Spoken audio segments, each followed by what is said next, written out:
the speed of light, a cloud of dust, and a hearty "Hi-Yo, Silver!" The Lone Ranger.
With his faithful Indian companion Tonto, the masked rider of the plains led the fight for law and order in the early western United States. The stories of his strength and courage, his daring and resourcefulness have come down to us through the generations. And nowhere in the pages of history can one find a greater champion of justice. Return with us now to those thrilling days of yesteryear. From out of the past and the thundering hoofbeats of the great horse Silver, the Lone Ranger rides again. Come on, Silver! Let's go, big fellow! I'm Silver!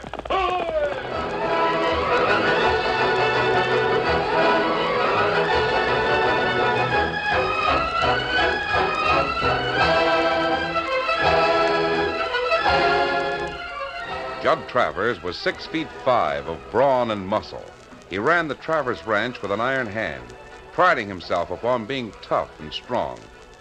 Even as he stood looking down on the sweet features of his failing wife, Emma, who lay so pale and still before him, his clenched hands and hard-set face hid the emotions which stirred him so deeply. Judd turned to the thin, elderly man beside him and spoke huskily. Doc, is there anything we can do? I'm afraid not, Judd. Judd. I'm here, Emma. Come closer, Judd, dear. Take my hand. Yes, Emma. You'll be all right. Oh, no. No, Judd. I'm leaving you now. You and Bobby. No, Emma. No. Learn to pray, Judd. Teach Bobby the power of prayer and gentleness. You always been so hard toward others, Judd. So hard. A man's got to be tough, Emma. Tough and strong to get along. You don't understand. Oh, teach him, Judd. Remember my prayer. Remember. Blessed are the meek, for they shall inherit the earth. The meek shall inherit. Doctor. Emma has gone to her reward, Judd. She was a sweet and good woman. No. No, it can't be. Emma.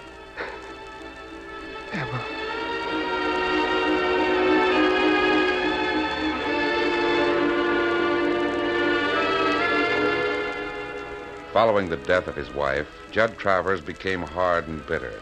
He lived more than ever by his rule that the world belonged to the tough and strong.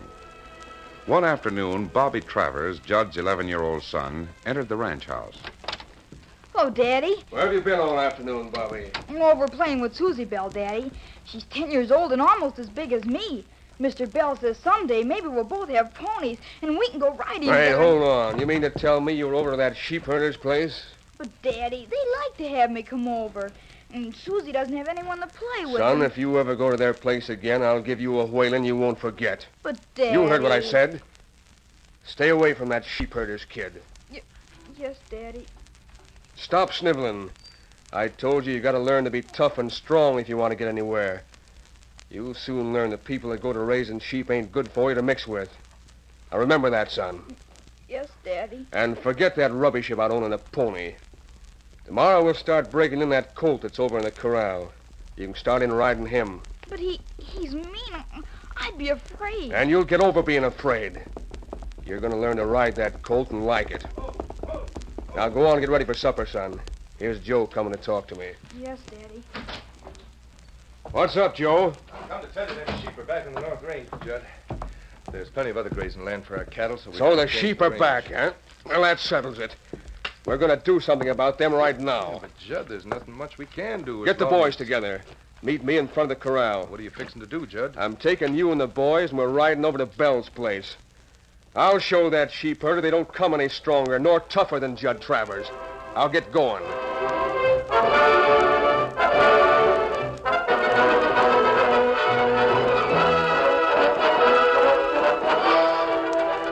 It was dusk as the Lone Ranger and his Indian companion Tonto rode along the trail from Red Rock toward their camp in the hills. Suddenly, Tonto pointed and spoke. Look, Kimasabi. Big fire over that way. Oh, Silver, oh, boy, oh. Who's got hope on a hoe? Easy, steady. Yes. The Baker place is over that way, Tonto. Baker sell out to a man named Bell. Him raise sheep. Bell? Tonto, I heard in town that Judd Travers was causing trouble for a sheep rancher by that name. Huh? Could be that... Come on, we'll investigate that fire. Come on, Silver. Get him uptown.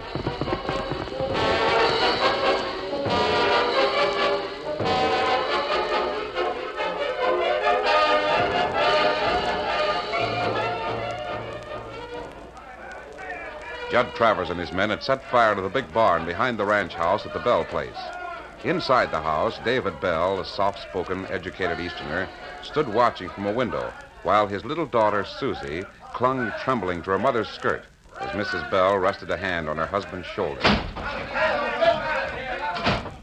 You might at least knock, Travers. What do you want? I come to tell you, Bell, that the next time we come out here, we'll burn down this ranch house. We don't aim to have any low-down sheep herders putting their flocks to graze on the North Range. But that range is open to anyone who wants to use it. Well, you ain't using it. Understand? Mama, make him go away. Ruth, take Susie in the other room. The air is cleaner there. Ah, you sheep Come, herder. Susie. I guess you didn't like what I said a minute ago, huh, Bell? I noticed you just stand there with your hand behind your back. Don't do nothing about it. There's little I can do against a man like you. That's right, Bell. But I didn't know what a weakling you were till now, standing there as meek as one of your own sheep. Get out, Travers. What are you holding your right hand behind your back for? Maybe you're aiming to throw some lead in my back when I turn to leave. Is that it? I said get out. Not before I see what you've got in that hand. Let go of my arm. I'll find out if you have a gun. Oh. So that's it. I hope you're satisfied, Mr. Travers. Yeah. Yeah, I'm satisfied. You sure couldn't hold a gun in that hand. Now, will you get out? Sure, I'll go now, Bill.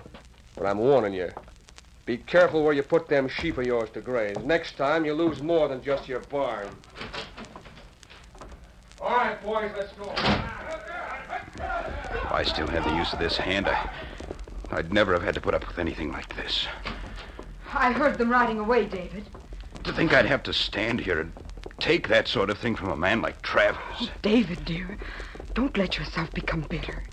Remember that before you injured your hand, why, you were the most famous surgeon in St. Louis. Somebody's coming. I'll see who it is. Mr. Bell? Yes. Won't you come in? A mask? Don't be alarmed. I saw the glow from your burning sheep barn and came to offer help. Thank you. The damage is done. The men who did it are gone. No one could help us against a man like Judd Travers. Judd Travers? Yes. He and his men fired our sheep barn.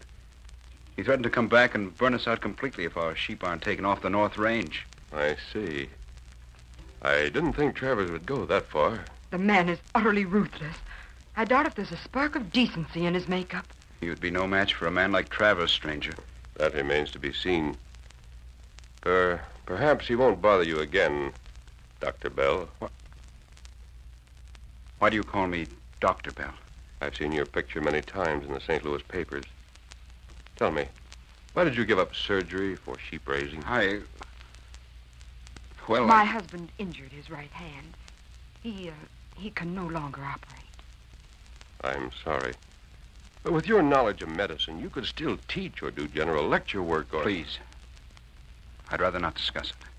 All right. I don't think Travers will be back under any circumstances. What can you do to prevent him? I don't know yet. I'm going over to pay Travers a visit. After that, I'll see if... Excuse me, I tell you something? Oh, Susie, for shame. You shouldn't open the door and stand there listening like that. It's all right, Mrs. Bell. Come in, Susie. You're so tall. Will you bend down for me, please? Why, certainly, little princess. Now, what do you want to tell me? There. And I want to tell you I think you're very, very nice for trying to help Mom and Daddy.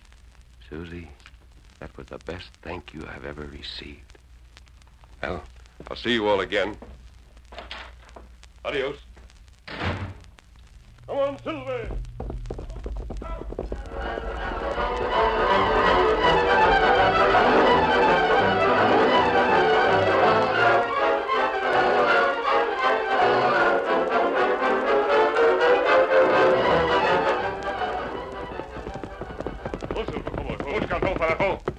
Steady, big fella. Well, there's a light in the ranch house, Tonto. You go see Travers, Kimasabi? Yes. Wait, Silver, Scout. Come on, Tonto.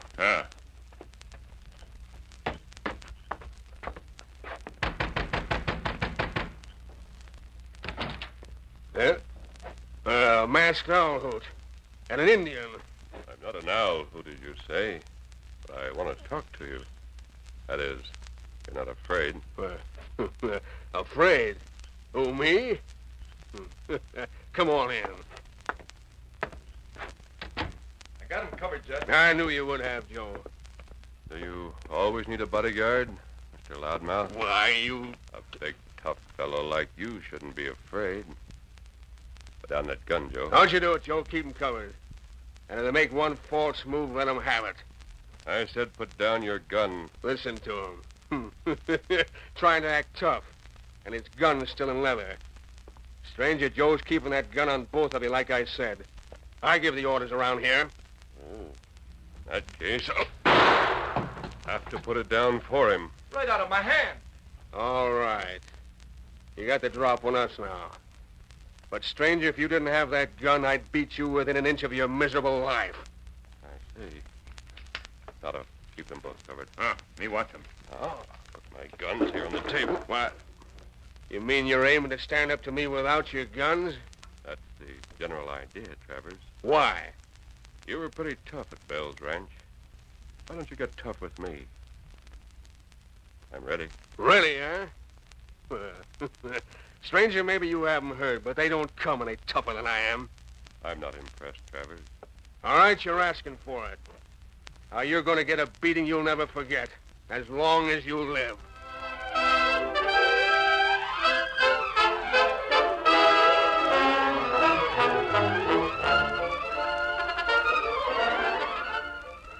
The curtain falls on the first act of our Lone Ranger story.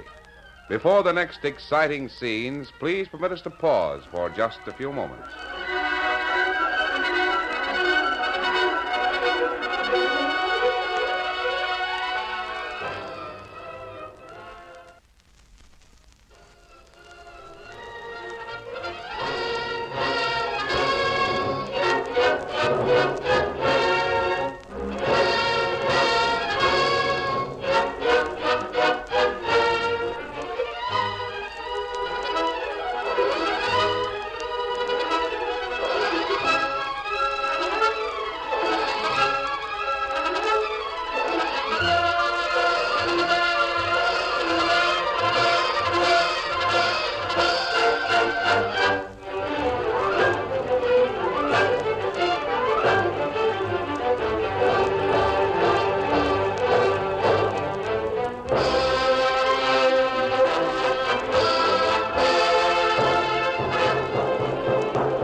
to continue our story.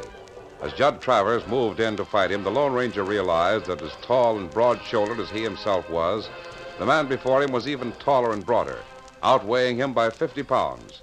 Judd Travers wore a grim smile as he raised his huge fists. I've been needing exercise, stranger. This'll do for a starter. You're not so tough.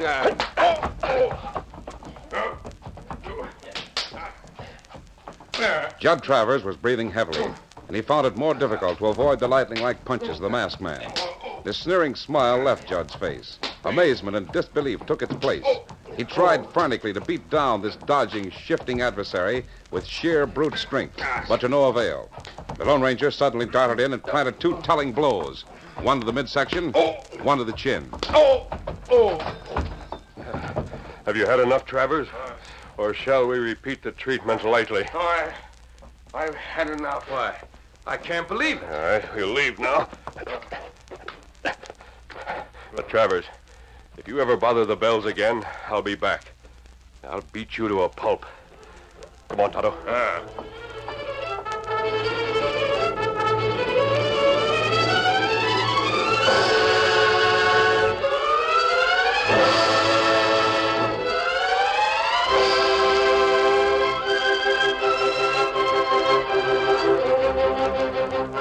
The following afternoon, the Lone Ranger and Tonto were following the trail to Red Rock. Someone coming up the trail from town, Tonto. Him ride plenty fast, Kimasabi. Looks like Travers' foreman, Joe. Man who was with him last night. It's same man. Ho! Hey there, masked man. Oh, Silver, boy, easy. Steady. Well, Joe, you'd like to try a few rounds, I Look, guess. stranger. If you think I hold any grudge for what happened last night, forget it. That's the best thing could have happened to Judd. Glad you think so, Joe. He deserved it. He sure did. But Judd ain't so bad when you get to know him. He's got plenty of trouble right now. I just been to Red Rock trying to get the doctor. Doctor? Yeah. It's Judd's boy, little Bobby. He's been hurt bad. Well, what happened? Judd made him try to ride a wild colt this morning. Kid was scared and got throwed. His head hit a rock. He's unconscious. I see. Doc Sutton was away on a call. As there ain't no other doctor around here, I'll come on back. Judd'll be about crazy. Though he was kind of tough on the kid, he sure loves him. Well, boy. Where's the boy now? At the ranch house? Otto, you ride with Joe to Travers Ranch. Got plenty of hot water ready. I'll get a doctor and bring him there. But I tell you, there ain't no other doctor for miles around. Where Don't you ask questions, but do as I tell you. Come on, Silver.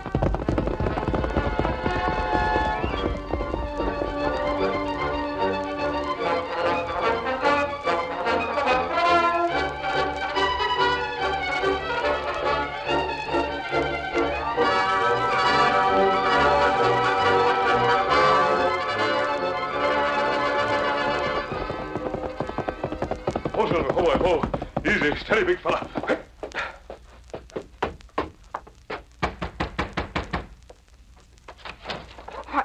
Why, it's the masked man.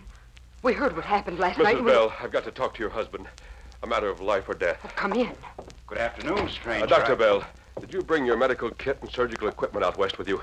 Yes, I did, but... Get it together and come with me right away. What's happened? Travers' son has had a serious head injury. He needs immediate attention. Little Bobby Travers?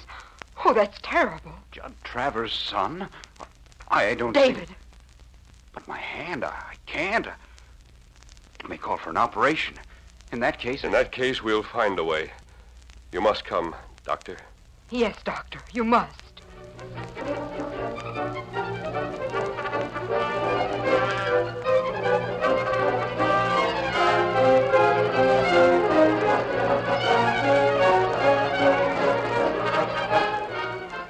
A short time later, Dr. Bell bent over the small, unconscious form of Bobby Travers, who lay on a couch in the main room of the ranch house. A tense, hushed group stood watching. Finally, the doctor looked up, a strange, grim expression upon his face. Well, Doctor? It's very serious. Nothing but an immediate operation can save the boy's life. Even then, it would be a slim chance. Bobby. My little son. David, Bob. are you sure? I'm sure, Ruth. But with this hand, you know there's nothing I can do. Oh, If there were only some way. Maybe there is a way. What do you mean? Dr. Bell, you're a famous surgeon. You have the necessary knowledge that might save Bobby's life. All the knowledge and skill in the world is of no use without a steady hand. I have a steady hand, Doctor. Use mine. Use yours? Yes. You say he has a slim chance at best. His father is willing. I'll do anything. Anything to try to save him. It's no use.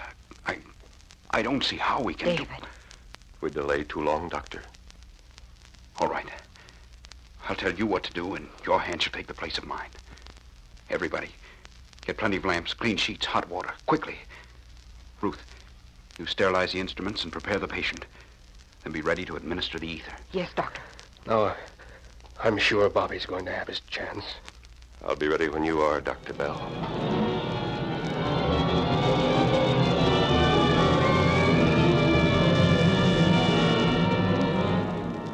Within a very short time, the room was converted into a crude operating room.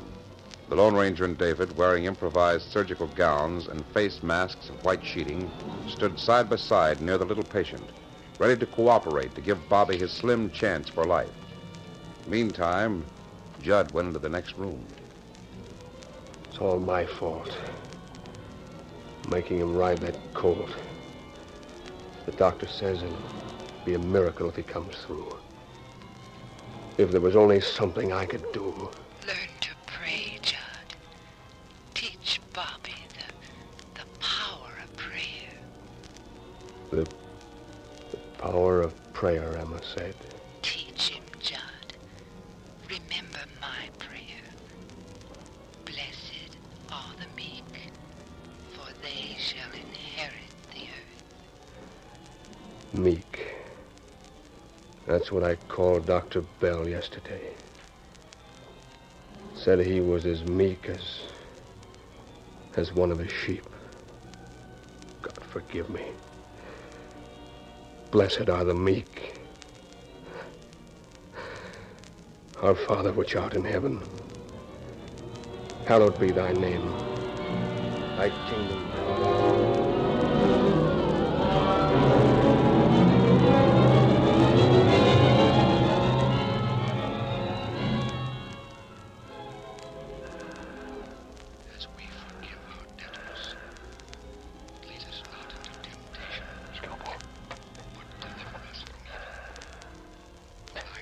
Suture. Doctor. Hurry, scalpel. Yes. Yes, Doctor. Suture, quickly. Tie there. Yes, Doctor. Now, over to here.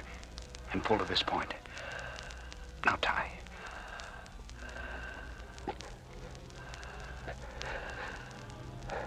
That it, Doctor?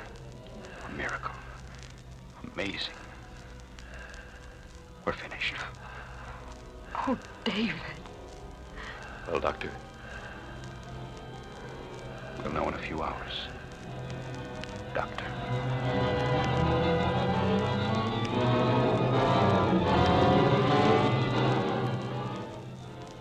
The slanting rays of the early morning sun were coming over the hill to the east. Judd Travers raised his tear-streaked face as Bobby stirred for the first time. Steady, Judd. Someday, Mr. Bell says, Susie and me will both have ponies and go ride together. Dr. Bell. Is he... Tell me.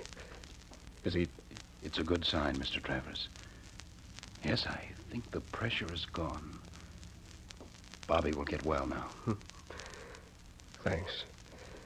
Thank you all. There's something I have to do. If Bobby wants me, I'll be right back. I'll tell him, Mr. Travers.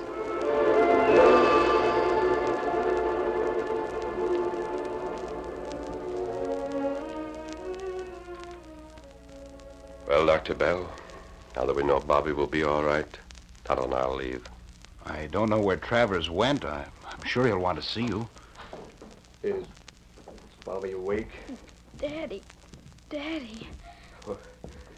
Son, I brought somebody to see you. Who did you bring?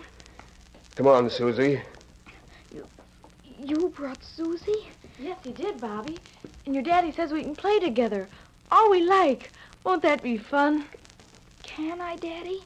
Can I play with Susie? You bet you can, son. Now, I have another surprise for you. What is it? Look through the open window there. Joe's holding them. 2 ponies. For Susie and me? Yes, son. For you and Susie. Golly. Oh, David. Hurry up and get well, Bobby. Now you'll have to get well. Uh-huh. You bet. Daddy, What is it, son? do I have to be tough and strong when I grow up? Do I? We'll forget about being tough, Bobby. Just you grow up with courage and gentleness, like Dr. Bell. Or maybe strong and gentle and kind, like the Masked Man. The Masked Man? Oh, I forgot. You wouldn't know about him. He's the one who... Why, where is he? Where did he go? When he was sure Bobby was all right, he and the Indian left. And we have no idea who he is. He said to give Bobby the silver bullet for luck. A silver bullet, did you say? Yes, here it is. Why, what's the matter, Mr. Travers? Bobby's mother, Emma. She must have known about him. Learn to pray, child. Teach Bobby the power of prayer and gentleness. The power of prayer and gentleness. Thank you, Lone Ranger, for that beating you gave me. Thank you for giving me back my son.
The story you have just heard is a copyrighted feature of the Lone Ranger Incorporated.